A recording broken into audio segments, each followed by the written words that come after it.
Hello అండి, welcome to Lakshmi's divine and kitchen. ఈరోజు హలీం సీడ్స్తో లడ్డు ఎలా తయారు చేయాలో చూద్దామండి. హలీం సీడ్స్ అంటే అసలు వాటి వల్ల ఎన్నో ఉపయోగాలు ఉన్నాయండి. ఎదిగే పిల్లలకి హైట్ బాగా పెరుగుతారు. ఇప్పుడు అందరూ ఫోన్లకి ఎడిట్ అయ్యారు కదండి పిల్లలు.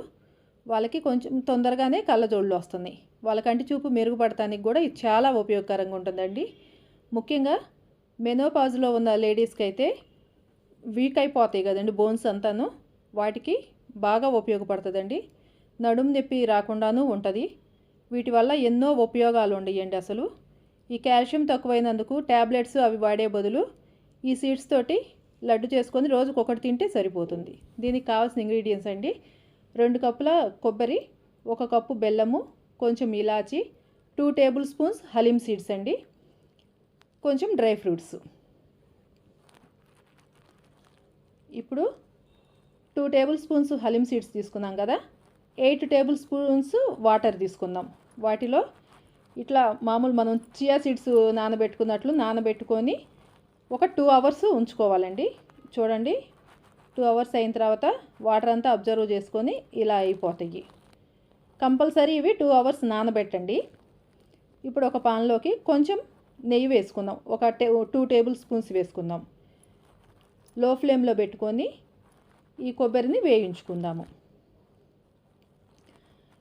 ఇలా కొబ్బరి వేగుతున్నప్పుడే దీనిలోకి డ్రై ఫ్రూట్స్ వేసుకోవాలి.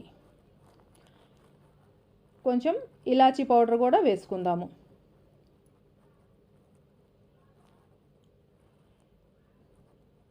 ఇప్పుడు కొబ్బరి వేగిందని తెలియటానికి కమ్మని వాసన వస్తుందండి.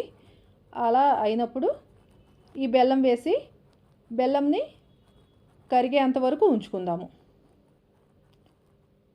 చూడండి, ఇప్పుడు బెల్లం పూర్తిగా కరిగిపోయింది కదా. ఇప్పుడు ఈ హలీం సీడ్స్ వేసుకుందాం. వీటిని ఎక్కువగా వేయించకూడదండి. ఈ వాటర్ ఉంది కదా, దీనిలో కొంచెం తేమ ఉంటుంది కదా, ఆ తేమ పోయేంత వరకు ఒక 2-3 మినిట్స్ మాత్రం వేయించుకుందాము. స్టవ్ని లో ఫ్లేమ్లో పెట్టుకొని వేయించుకోండి. ఇప్పుడు రెడీ అయిపోతుంది. ఇది పూర్తిగా చల్లారని అవసరం లేదండి. మన చెయ్యి వేడి పట్టగలిగినంత వేడిగా ఉన్నప్పుడు, గోరువెచ్చగా ఉన్నప్పుడు దీన్ని మనకి కావాల్సిన సైజులో లడ్లు చుట్టేసుకోవాలి. ఇది రోజుకొకటి పిల్లలకి ఇచ్చినా మనము తిన్నా కూడాను ఎంతో ఆరోగ్యంగా ఉంటుందండి. ఇది తప్పకుండా అందరూ చేసుకుంటారు అనుకుంటున్నాను. ఈ వీడియో మీకు నచ్చినట్లయితే నా ఛానల్ లైక్ చేసి, షేర్ చేసి, సబ్స్క్రైబ్ చేయండి.